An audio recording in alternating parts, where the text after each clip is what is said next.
Hey guys, Tamika, Custom Wood Burning here with another live selling video. Today we're talking loss leader. Loss leader, that term. I know we hear it floating around, but just want to clarify what even is it and why are folks working this into, live sellers working this into their business model, because there is something to it. There is something to it to the point where it's something that like big retailers and professional marketers know very well.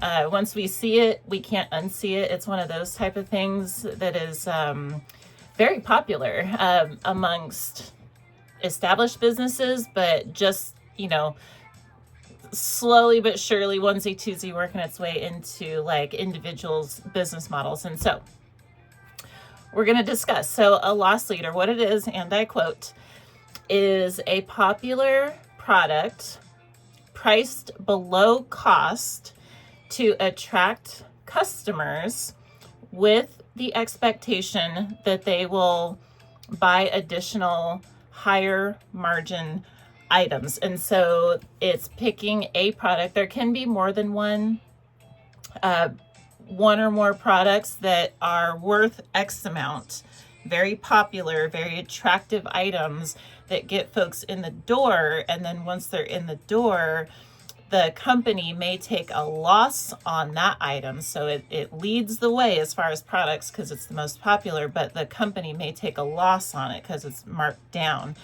But they're willing to do that to get folks in the door, because once they're in the door, they're going to go shopping for some other stuff.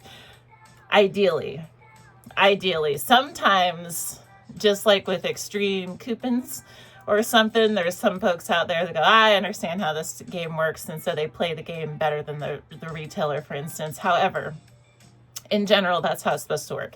And so the best example, the most popular example of this is something that JuleeBecker, who I will tag in the description, she's a fantastic resource for seller support and these analogies and stuff like this. She talks about the Costco chicken being a loss leader. So it's like $5, I think it's $5 whole chicken, maybe $10, but it's underpriced. And it's just a whole roasted, like rotisserie chicken.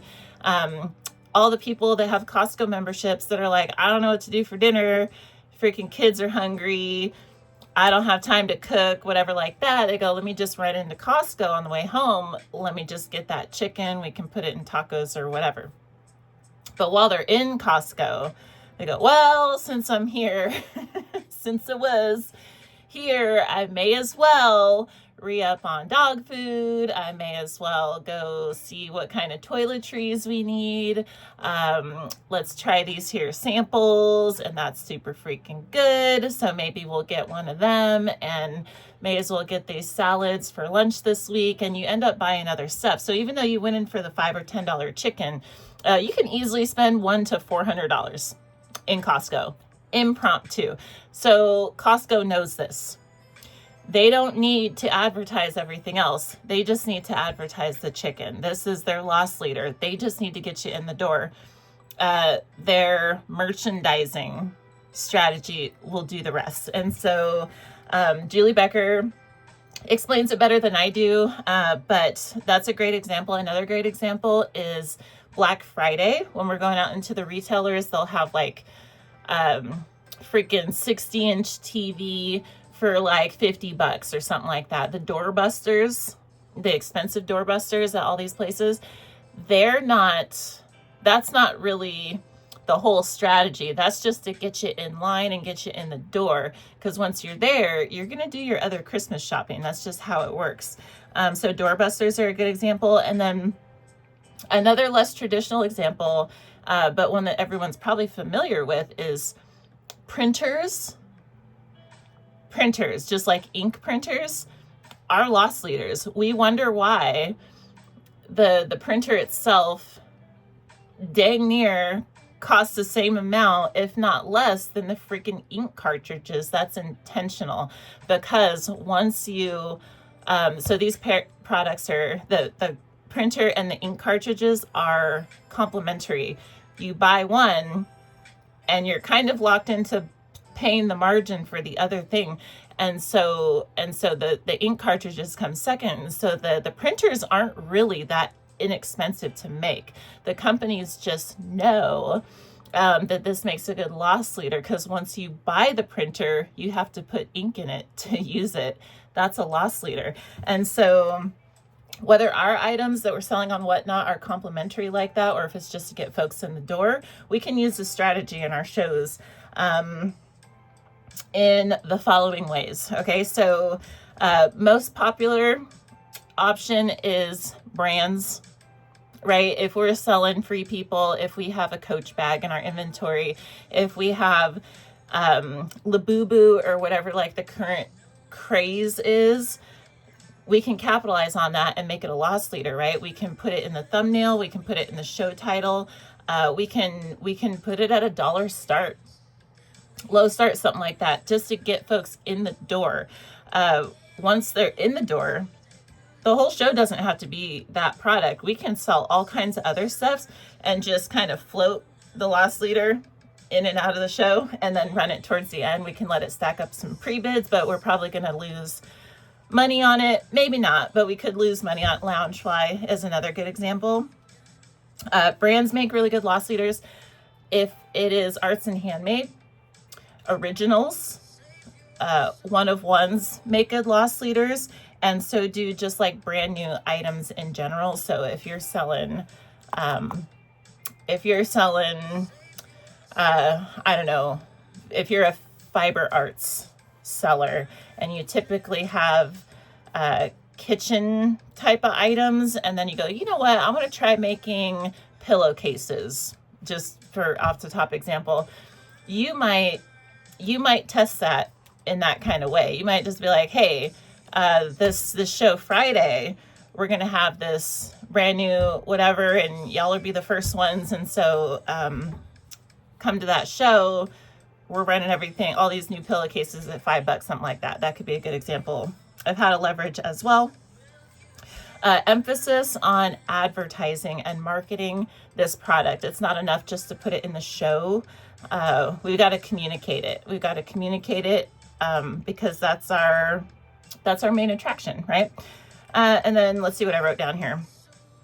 Auction later in the show, having multiple is okay, because like sometimes if we have a longer show, say 4 hours, that might be a long time to wait till the end for a buyer to have to like sit through that just to get access to that loss leader. So it may behoove us to have like one per hour or something like that, to each their own, but just an idea.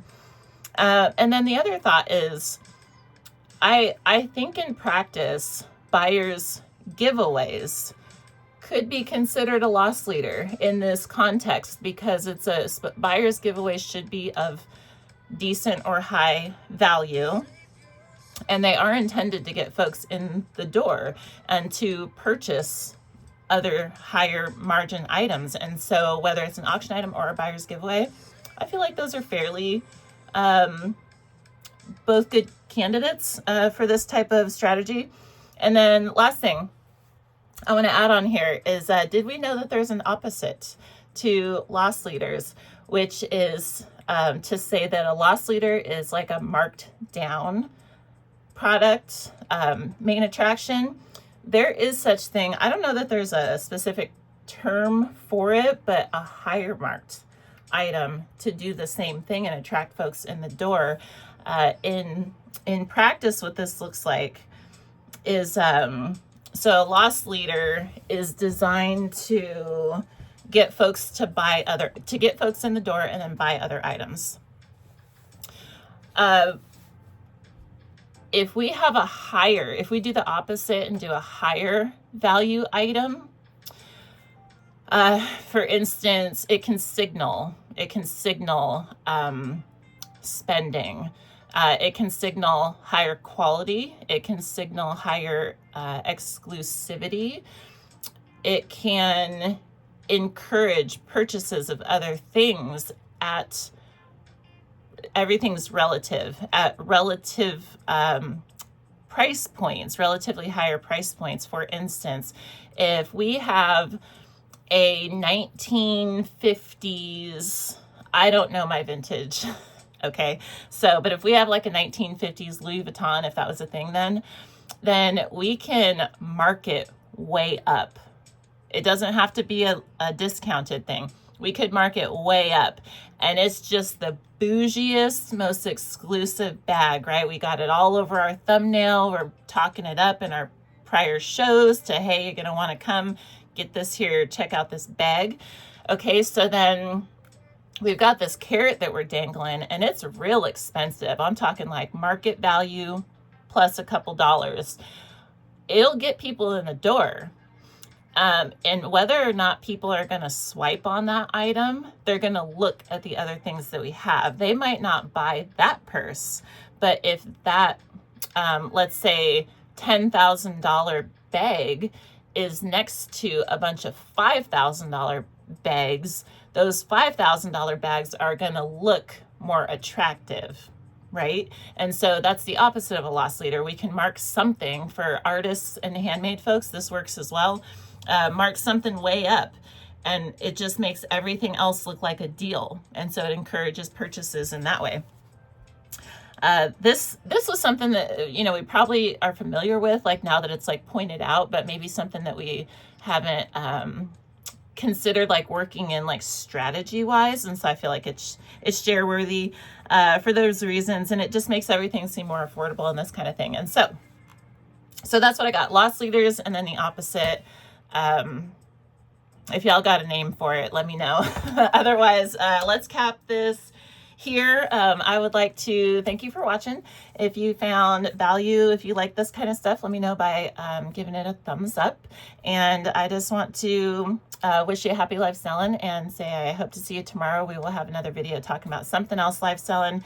And if you got any topics that you think we should cover, do let me know. And otherwise, just, yeah, happy life selling. I hope to see you next time. Bye-bye.